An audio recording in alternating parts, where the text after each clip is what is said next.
Hello all, मैं वंदना from AOC Gurgaon. आज हम बात करेंगे सीएस एग्जीक्यूटिव के बारे में। जैसे ही स्टूडेंट सीएस एग्जीक्यूटिव में एंटर होता है, उसके माइंड में बहुत सारे क्वेश्चंस होते हैं, जैसे कि सिलेबस क्या है, उसकी प्रिपरेशन कैसे करें, बुक्स कौन से रेफर करें, दोनों ग्रुप के एग्जाम साथ में दें या एक एक ग्रुप के एग्जाम्स दें, इंटर्नशिप कब से स्टार्ट करें। तो ऐसे बहुत ही सारे क्वेश्चंस क्या हम आंसर करने के कोशिश करेंगे इस वीडियो में। तो स्टार्ट करते हैं टाइमलाइन के साथ। जैन टू दिसंबर आपकी सीएस एग्जीक्यूटिव के एग्जाम्स होती हैं मंथ ऑफ जून एंड दिसंबर में। वैसे सीएस की सारी ही एग्जाम्स जून एंड दिसंबर में होती हैं, चाहे फाउंडेशन हो, एग्जीक्यूटिव हो या प्रोफेशनल्स। लेकिन यहाँ पे जो एक चेंज हुआ है वो ये है कि सीएस फाउंडेशन को हटाकर ला दिया गया है सीएस ईईटी। और सीएस ईईटी की एग्जाम साल में 2 बार नहीं 4 बार होती है, in the month of January, May, July and November में। और आपको सेम ही मंथ में रिजल्ट्स भी मिल जाते हैं। अगर आप सीएस ईईटी के एग्जाम्स क्लियर करते हैं in the month of Jan में, तो आप सीएस एग्जीक्यूटिव का एक ग्रुप देने के लिए एलिजिबल हो जाते हैं in the month of June में। अगर आप मई में सीएस ईईटी क्लियर करते हैं तो आप आने वाले दिसंबर में सीएस एग्जीक्यूटिव की दोनों ग्रुप दे सकते हैं, दोनों ग्रुप देने के लिए एलिजिबल हो जाते हैं। अगर आप जुलाई मंथ में सीएस ईईटी के एग्जाम्स क्लियर करते हैं तो आप एक ग्रुप दे सकते हैं सीएस एग्जीक्यूटिव का इन द मंथ ऑफ दिसंबर। अगर आप नवंबर में सीएस ईईटी देते हैं और क्लियर करते हैं तो आप दोनों ग्रुप देने के लिए एलिजिबल हो जाते हैं नेक्स्ट ईयर के जून में। तो यहाँ पर अगर आप ध्यान से देखें तो आप पाएंगे कि आप मई में सीएस ईईटी देते हैं और उसी ही ईयर के दिसंबर में दे देते हैं सीएस एग्जीक्यूटिव के भी दोनों ग्रुप। तो कम टाइम में ज़्यादा आउटपुट निकालने का यहाँ पे चांस है। तो अगर आप स्मार्ट स्टडी करेंगे तो आपका एक ही ईयर काफ़ी है दोनों लेवल क्लियर करने के लिए, CS EET and CS executive. और आप आगे बढ़ सकते हैं टूवर्ड्स योर सीएस प्रोफेशनल्स। चलिए आगे बढ़ते हैं। CS executive programme total 800 marks का है, जिसमें से ओवरऑल अगर आप 400 मार्क्स सिक्योर कर लेते हैं तो आपका सीएस एग्जीक्यूटिव कंप्लीट हो जाएगा। लेकिन यहाँ पर आपको 2 ग्रुप करने हैं, group 1 and group 2। Group 1 and group 2 भी 400 मार्क्स के हैं, जिसमें से आपको 50% दैट इज 200 सिक्योर करने होंगे। हर एक ग्रुप में 4 सब्जेक्ट होंगे 100 मार्क्स के। तो पहले हम ग्रुप 1 के 4 सब्जेक्ट के बारे में बात कर लेते हैं, एक ब्रीफ इंट्रोडक्शन। ग्रुप 1 का जो पेपर 1 होगा that is jurisprudence, interpretation and general law. Second होगा company law, setting up of business entities and closures and tax laws. ये 100 400 मार्क्स के पेपर्स हो गए। नेक्स्ट जो आपका ग्रुप है ग्रुप 2, उसमें पेपर नंबर 5, 6, 7, 8 है। सब्जेक्ट है इनके कॉर्पोरेट एंड मैनेजमेंट अकाउंटिंग, ये एक अकाउंटिंग प्रैक्टिकल सब्जेक्ट हो गया। ग्रुप 1 में टैक्स प्रैक्टिकल था, यहाँ पे अकाउंटिंग एक प्रैक्टिकल सब्जेक्ट हो गया। नेक्स्ट पेपर नंबर 6 है आपका security law and capital market. Paper number 7 है economics and business and commercial law. And last paper number 8 financial and strategic management. तो यहाँ पर आपके ग्रुप 2 का 4 सब्जेक्ट है और ये सारे ही 8 सब्जेक्ट 100 मार्क्स के होंगे और इन सब में आपको सिक्योर करने हैं 50 marks each. On an average 50 marks आपको स्कोर करने हैं। लेकिन आप पूछेंगे कि अगर आपने 45 मार्क्स स्कोर कर लिया तो क्या आप फेल हैं? नहीं, आप फिर भी पास होंगे, क्योंकि पासिंग मार्क है 40 फॉर ईच सब्जेक्ट। मिनिमम आपको हर सब्जेक्ट में सिक्योर करने हैं 40 मार्क्स। लेकिन on an average her subject की रिस्पॉन्सिबिलिटी है कि वो 50 मार्क्स का कॉन्ट्रीब्यूशन करे, क्योंकि आपको उस पर्टिकुलर ग्रुप को क्लियर करने के लिए 200 मार्क्स चाहिए। और एक ग्रुप से 200, दूसरे ग्रुप से 200, दोनों मिलाकर 400। और आपको एग्जीक्यूटिव पास करने के लिए 800 में से 400 चाहिए। तो यहाँ पे एक और आपको बात पता होनी चाहिए कि अगर आपने किसी पर्टिकुलर पेपर में 60 मार्क्स को स्कोर कर लिया तो वो पेपर आपका एग्जेम्प्ट हो जाएगा, प्रोवाइडेड आपने उस ग्रुप के सारे पेपर दिए हो और हर सब्जेक्ट में 25% मार्क्स को स्कोर किया हो। तो पासिंग मार्क मिनिमम 40 मार्क्स अगर आपका आ जाता है 39 तो आप वो सब्जेक्ट फेल कर देंगे, आपको उसकी फिर से एग्जाम्स देनी होगी। लेकिन अगर 41, 42, 43 ऐसे मार्क्स है तो आप सब्जेक्ट तो पास हैं, प्रोवाइडेड आपका उस ग्रुप में एग्रीगेशन जो है वो 50 ईच सब्जेक्ट होना चाहिए, मतलब ग्रुप का टोटल 200 होना ही चाहिए। होप आप ये समझ गए होंगे। ग्रुप 1 में हमारे जो सब्जेक्ट होंगे 4 होंगे 100 मार्क्स ईच, जैसे कि मैंने आपसे कहा था।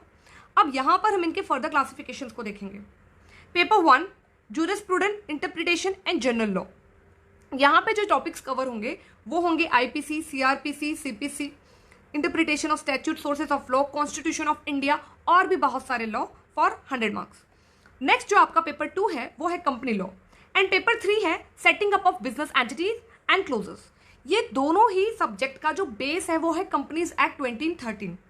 एक कंपनी सेक्रेटरी से एक्सपेक्ट किया जाता है कि उसको इस लॉ के बारे में तो पूरी जानकारी होनी ही चाहिए क्योंकि ये हमारा कोर सब्जेक्ट है।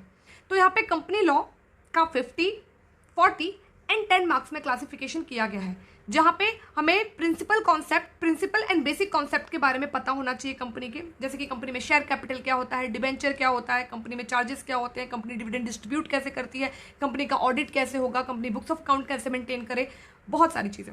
नेक्स्ट आपका है कंपनी को रेगुलेट कैसे किया जाए, कंपनी में बोर्ड मीटिंग कैसी होगी, जनरल मीटिंग कैसी होगी, बोर्ड ऑफ डायरेक्टर्स की क्या रोल्स एंड रिस्पॉन्सिबिलिटी होगी। 10 मार्क्स के लिए है आपका कंपनी सेक्रेटरी का क्या रोल एंड रिस्पॉन्सिबिलिटी होता है कंपनी के अंदर, वो कौन से एरिया में एक्सेल कर सकते हैं और क्या होते हैं सेक्रेटरियल स्टैंडर्ड। पेपर नंबर 3 है setting up of business entities and closures. यहाँ पर कंपनी के शुरू से लेकर कंपनी के एंड तक पूरी चीज़ों को देखा जाएगा।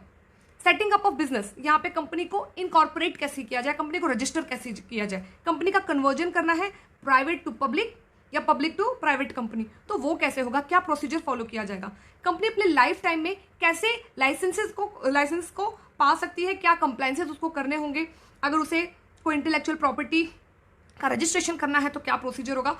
बहुत सारी चीज़ें यहाँ पर प्रैक्टिकल अप्रोच जो होता है वो यहाँ पर देखने मिलेगा आपको। एंड लास्ट 25 मार्क्स के लिए winding up and closure of business. जहाँ एक कंपनी ऑपरेटिव नहीं होती है तो उसे लेना पड़ता है डॉर्मेंट स्टेटस। डॉर्मेंट स्टेटस से एक्टिव स्टेटस को कैसे लिया जाए, कंपनी का लिक्विडेशन कैसे होता है, उसका स्ट्राइक ऑफ कैसे होता है, कंपनी का वाइंडिंग अप कैसे होता है, इनसॉल्वेंसी का क्या प्रोसीजर है, वो सारा यहाँ पे कवर होगा। लास्ट है आपका टैक्स लॉ। टैक्स लॉ आपका 50 मार्क्स के लिए डायरेक्ट टैक्स एंड 50 मार्क्स के लिए इनडायरेक्ट टैक्स। तो ये आपका पूरा ग्रुप 1 है। Now group 2 same age group 1 we have 4 subjects here, each for 100 marks. The first one is corporate and management accounting, paper number 5. So corporate accounting is for 60 marks, management accounting is for 40 marks. So paper number 6 is your security law and capital market. देखिए आज के date में जो shares हैं, debentures है, जितनी भी securities है सारी ऑनलाइन सेल होती है डीमटेरियल फॉर्म में थ्रू स्टॉक एक्सचेंज। तो उसको रेगुलेट करने के लिए हमारे पास है हमारा सेबी एक्ट, हमारा डिपॉजिटरीज एक्ट, और कैपिटल मार्केट 2 पार्ट में बटा हुआ है, एक प्राइमरी एंड सेकेंडरी मार्केट। तो ये सारी जो चीजें होती हैं वो इस सब्जेक्ट के अंदर पर्टिकुलरली हमें पढ़नी है। Security law for 70 marks, capital market for 30 marks. Next is your paper number 7 economic business and commercial law. यहाँ पर आप देखेंगे तो 40 मार्क्स, 25 मार्क्स एंड 35 मार्क्स ऐसा क्लासिफिकेशन किया गया है। तो यहाँ पे ऑलमोस्ट आप मोर देन 20 एक्ट्स पढ़ने वाले हैं जिसमें बहुत ही इंटरेस्टिंग लॉज कवर होंगे, जैसे मनी लॉन्ड्रिंग हो गया, आपका बेनामी ट्रांजैक्शन हो गया, लीगल मेट्रोलॉजी हो गया, कंज्यूमर प्रोटेक्शन एक्ट हो गया, कॉम्पिटिशन एक्ट हो गया, फेमा एक्ट हो गया। तो जब आप पढ़ेंगे तब आपको ये बहुत इंटरेस्टिंग लगेगा। लास्ट और 8th paper you can say is your financial and strategic management. यहाँ पे financial management is for 60 marks जो कि एक प्रैक्टिकल सब्जेक्ट है, and strategic management is for 40 marks जो कि एक छोटा सा पार्ट है। तो इसके साथ ही आपका ग्रुप 2 का भी इंट्रोडक्शन कंप्लीट हो गया। चलिए अब आगे देखते हैं। ये तो था सिलेबस के बारे में। अब हम बात करते हैं कुछ जनरल टिप्स के बारे में जो मैं अपने सारे ही स्टूडेंट्स को बताती हूँ। सबसे पहले आपका जो सिलेक्शन होना चाहिए स्टडी मटेरियल का वो आपको बहुत ही ध्यान से करना है। आप अपने टीचर्स के पास जाएं, उनसे पूछें कि हम कौन सी बुक रेफर करें और बस वही बुक को रेफर करके एग्जाम्स दें। बहुत सारे ऑथर को इकट्ठा कर लें और फिर बहुत सारे कंफ्यूजन में जंबल में फंस जाएं, ऐसा आपको नहीं करना है क्योंकि आप जितना पढ़ेंगे उतना ही कंफ्यूज होंगे। तो प्रिसाइज बुक्स पढ़ें और उतने से ही आप एग्जाम्स अटेम्प्ट करें। अगर आप मेरी माने तो मॉड्यूल्स को रेफर करें क्योंकि मॉड्यूल्स जो होते हैं वो सफिशिएंट है, और अमेंडमेंट जो आपके वेबसाइट पे है वो भी रेफर कर लें, इतना काफी होगा। नेक्स्ट आपको अपनी स्टडीज में कंसिस्टेंसी रखनी होगी। ऐसा नहीं करना है कि आज तो बहुत कुछ पढ़ लिया और फिर 4 दिन पढ़ाई नहीं करी, ऐसा नहीं करना है। एक दिन में जैसे बहुत कुछ खाना नहीं खा सकते आप, उसके लिए डेली आपको खाना जरूरी है, वैसे ही जो भी आपके क्लास में कराया गया है सिर्फ उतना ही घर पर आकर रिवाइज करें। इससे क्या होगा, आपके ऊपर एक साथ बहुत सारा बर्डन नहीं आएगा। नेक्स्ट करना क्या है, आपको इफेक्टिव एक टाइम टेबल बनाना है और उसका प्रॉपर इंप्लीमेंटेशन भी करना है।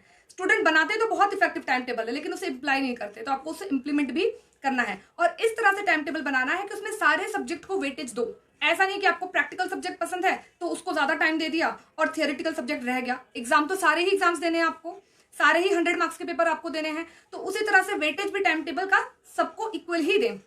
नेक्स्ट आपको ध्यान देना है कि आपने लास्ट कम से कम 5 से 6 साल के पेपर जरूर पढ़ लें, उनको रेफर कर लें, जिससे आपको एक आइडिया आ जाएगा, आप फेमिलियर हो जाएंगे पेपर पैटर्न के साथ, ताकि आप एग्जाम्स को इजीली अंडरस्टैंड कर सकें। Next and the most important, revision revision and revision. देखिए सिलेबस इतना वास्ट है कि आप उसे 1 महीने 1 हफ्ते में पढ़ के कुछ नहीं कर सकते। ओवरनाइट स्टडी से कुछ नहीं होने वाला। आपके अपने नॉलेज को एक प्रॉपर इंटरवल्स पे क्या करना है, ब्रशअप करते रहना है, रिवाइज करते रहना है, ताकि आपको लास्ट टाइम में बहुत ज्यादा हैक्टिक शेड्यूल ना बनाना पड़े और आप अपने एग्जाम्स को इजीली क्रैक कर जाएं। अब देखिए, ये तो थी मेरी नॉर्मल टिप जो सारे स्टूडेंट्स के लिए होती है। एक क्वेश्चन जो बच्चे मुझसे अक्सर पूछते हैं कि मैम हम ग्रुप 1 दें या 2 दें या दोनों ही ग्रुप साथ में दें, तो आप ऐसा करें कि ग्रुप दोनों हमेशा साथ में दें। एक ग्रुप देने से कुछ नहीं होगा, आप अननेसेसरी अपना टाइम बढ़ा रहे हैं। दोनों ग्रुप साथ में दें, क्योंकि यहाँ पे इंस्टीट्यूट ने क्या किया है आपकी कि उसने सिलेबस ही ऐसा डिजाइन किया है कि बच्चा उसे एक बार में दे सकता है। तो आप बिल्कुल एक बार में अटेम्प्ट करें, उसको तोड़ तोड़ के अटेम्प्ट ना करें। लेकिन अगर आपके पास कोई वैलिड रीजन है, जैसे कि मैं बीकॉम स्टूडेंट नहीं हूँ, मैं एक अंडर ग्रेजुएट स्टूडेंट हूँ, 12th पास आउट हूँ, कॉलेज की भी एग्जाम्स है मेरी, और भी बहुत सारी प्रॉब्लम्स है, अटेंडेंस वगैरह का इशू है, तो अगर ग्रुप 1 लेकर चलना चाहते हैं तो कहीं ना कहीं ये जस्टिफाई किया जा सकता है। लेकिन आप एक ग्रेजुएट या पोस्ट ग्रेजुएट स्टूडेंट हैं तो आपको दोनों ग्रुप देना चाहिए, क्योंकि आप मैच्योर इनफ हो उस एग्जाम्स को क्वालिफाई करने के लिए। एक क्वेश्चन बच्चे अक्सर पूछते हैं कि मैम हम अपनी इंटर्नशिप कब से स्टार्ट करें। कोई जल्दबाजी नहीं है, एग्जाम्स क्लियर करो, वहां पे फोकस करो। एक बार एग्जाम्स क्लियर हो गया, आराम से इंटर्नशिप करते रहिएगा, उसमें कोई जल्दबाजी नहीं है। तो मैं तो सजेस्ट नहीं करूंगी कि आप अपने एग्जाम्स के साथ साथ और अपने स्टडीज के साथ साथ इंटर्नशिप का भी प्रेशर लेकर चलें। नहीं, वो भी एक लाइफ का अच्छा टाइम होता है। उसके लिए आप क्या करें, एग्जाम्स क्लियर कर लें, इत्मीनान से अपना इंटर्नशिप कंप्लीट करें। और आज के लिए इतना ही। आपको अगर कोई भी क्वेरी है कमेंट बॉक्स में आप उसे पूछ सकते हैं। और thank you so much, I really appreciate your time.